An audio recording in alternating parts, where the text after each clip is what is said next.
semuanya. Perkenalkan, nama saya Perdilawan, NIM 8581280006, semester 4, Fakultas Keguruan dan Ilmu Pendidikan. Selamat pagi anak-anak.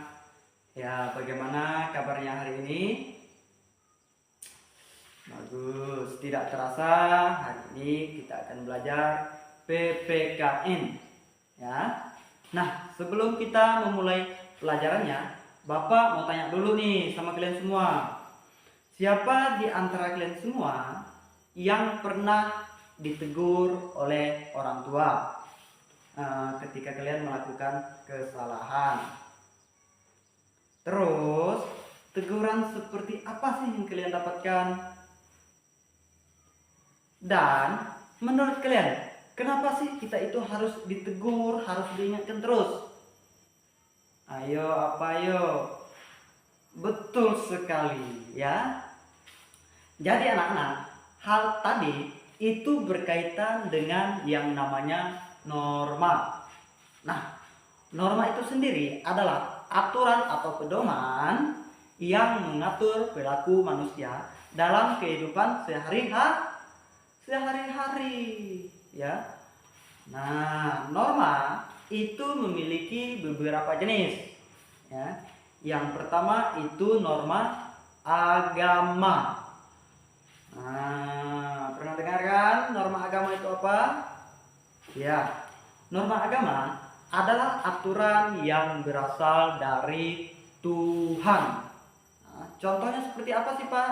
Ya, contohnya itu kita harus beribadah, terus tidak boleh berbohong, dan yang terakhir itu harus berbuat baik.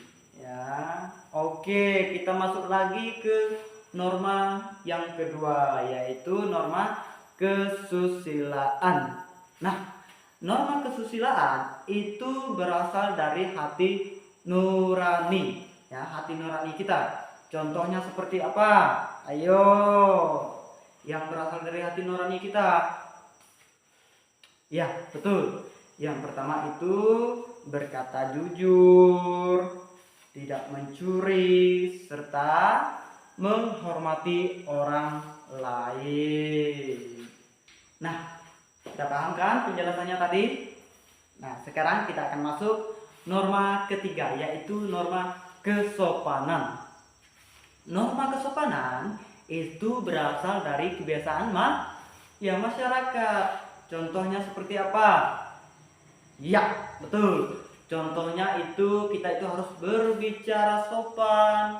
Yang kedua menghormati orang yang lebih tua, serta yang terakhir itu tidak boleh berkata kasar. Oke. Dan kita akan masuk ke berikutnya, yaitu norma hukum. Yang terakhir nih, norma hukum adalah aturan yang dibuat oleh negara dan bersifat tegas. Contohnya seperti apa? Yaitu tidak boleh mencuri dan harus mematuhi peraturan lalu lintas. Ya, oke. Baik.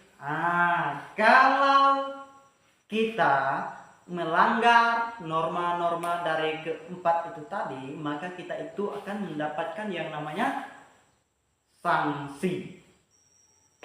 Ya, sekarang saya mau tanya lagi. Kalau kalian tidak jujur, itu termasuk melanggar norma apa? Dan yang kedua, kalau kalian tidak menghormati orang tua, itu termasuk melanggar norma apa? Dan yang terakhir, kenapa kita harus mematuhi norma? Iya, ya. Jadi, kenapa sih kita itu harus mematuhi norma? Yaitu supaya kehidupan kita itu menjadi apa? Ya, tertib dan damai, aman. Ya, jadi bisa kita simpulkan norma adalah aturan yang harus kita patuhi agar kehidupan kita itu menjadi lebih baik, tertib, dan saling membantu. Ya, baik anak-anak. Sampai di sini ada yang mau ditanyakan? Oke, baik, kalau udah paham semua pelajaran kita, Bapak cukupkan sampai di sini. Jangan lupa ya untuk selalu mematuhi norma. Mau itu di rumah, di sekolah, atau di masyarakat ya. Oke, sebelum kita pulang, Bapak ucapkan terima kasih. Sampai jumpa di pelajaran berikutnya.